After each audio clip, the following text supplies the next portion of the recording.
I've just been handed this. It's the key to this thing, the F12 Berlinetta, Ferrari's replacement for the 599 and the fastest and most powerful road car the firm has ever produced. Now, any day you get to drive a Ferrari is pretty momentous, but I've got a feeling today's going to be that little bit more special, which is why I wanted you to enjoy this initial encounter with me.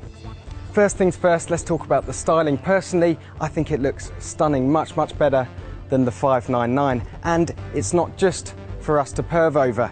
There's real functionality to this Pininfarina design too. This big scoop here, well, that goes right through a hole in the flanks and smooths out the air down the side. It's called the Aero Bridge. Very clever stuff. But enough about that. Let's take a look inside.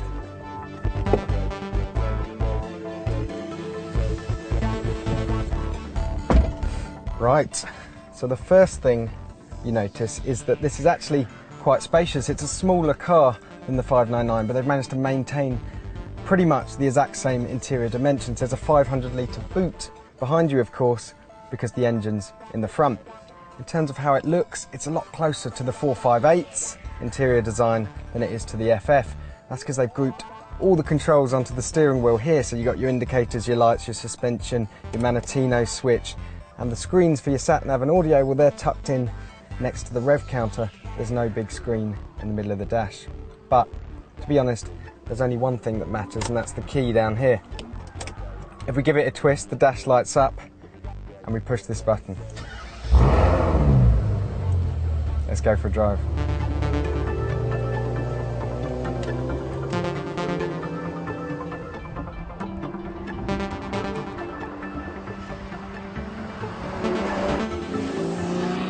Okay, so let's talk about the numbers. Under the bonnet, we've got a development of the FF's 6.3 litre V12, but it's now got an incredible 740 horsepower. That's roughly the same as a modern F1 car.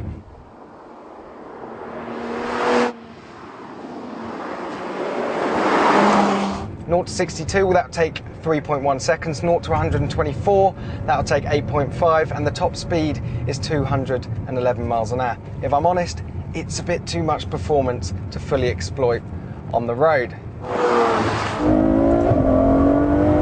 But when you do find a bit of a space, you can drop down a couple of gears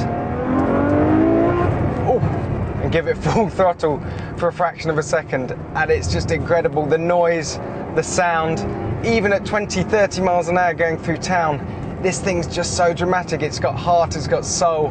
We're in Italy and people are cheering us down the road. This is fantastic.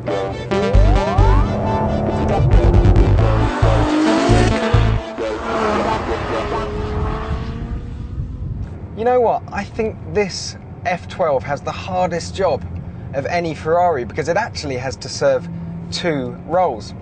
Firstly, it needs to be absolutely ballistic on track, something we'll come to later. But it also needs to be a proper front-engined GT, so it needs to be comfortable, refined, it needs to take two passengers wherever they want to go swiftly and in comfort. And I have to say, in that respect, Ferrari's absolutely nailed it. It's slightly firm and the steering's a bit quick and a bit nervy, but apart from that, I could easily use this thing every day. The engine's just chugging along, the twin-clutch gearbox, we're in auto mode now, it's beautifully smooth. Yeah, what we need now, though, is a track to find out what this car can really do. And luckily, Ferrari has opened the gates to its famous Fiorano test facility.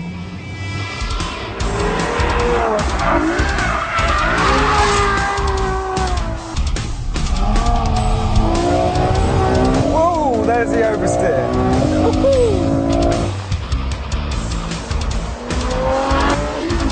Here we go, third gear. Back on the brakes. Hard left. Oh, the brakes are absolutely incredible. Huge carbon fibre discs, as with all Ferraris. The steering, well, it's very quick. Ooh, and very aggressive. Much quicker ratio than the 599, so you flick it where you want to go and it just follows. I have to say though, I thought this was going to be intimidating. This has the same amount of power, if you believe it, as a modern Formula 1 car, Same amount of power as a Formula One car in a rear-wheel drive coupe that weighs about 1.6 tons. Now, if that doesn't sound like a recipe for spitting you off the track, and of course the 599, well, that was a bit of a spiky customer too, but this is just so easy. It's so friendly, it's so usable. The noise, of course, is incredible. It's a Ferrari V12. Hard on the brakes. This is the hairpin. I'm told by Raphael, Ferrari's chief test driver, that something like the 458 you can be a bit more aggressive with because it's a supercar, because you drive by the seat of your pants. But a car like this, well, you need to be a little bit smoother, respect that it weighs a bit more, but